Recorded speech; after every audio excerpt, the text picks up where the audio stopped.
Big data, or really just the massive rates of data growth that organizations are experiencing, impacts data protection on both ends, both the backup and the recovery side, in fairly obvious ways. On the backup side, it's simply the amount of data you have to protect on a daily basis keeps growing, and it's getting harder and harder to protect that data in a timely fashion, particularly if you're using older, outdated technologies.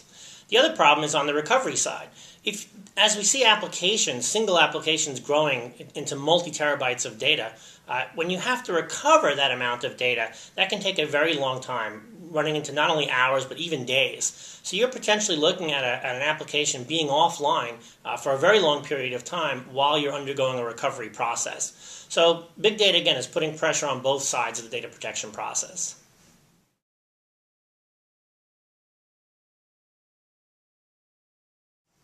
Well, the first thing to realize there is that the process of identifying and categorizing data and putting it in tiers of importance is absolutely critical.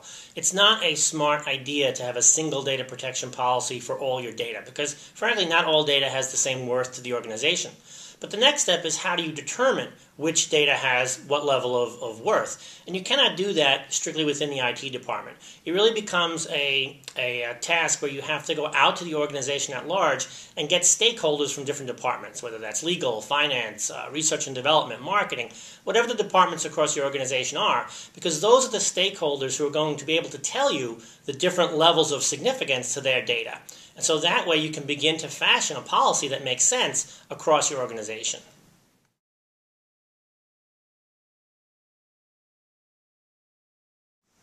There are two key technologies that are increasingly being used for data protection and recovery. And those are block-level incremental backups and snapshot-based recoveries.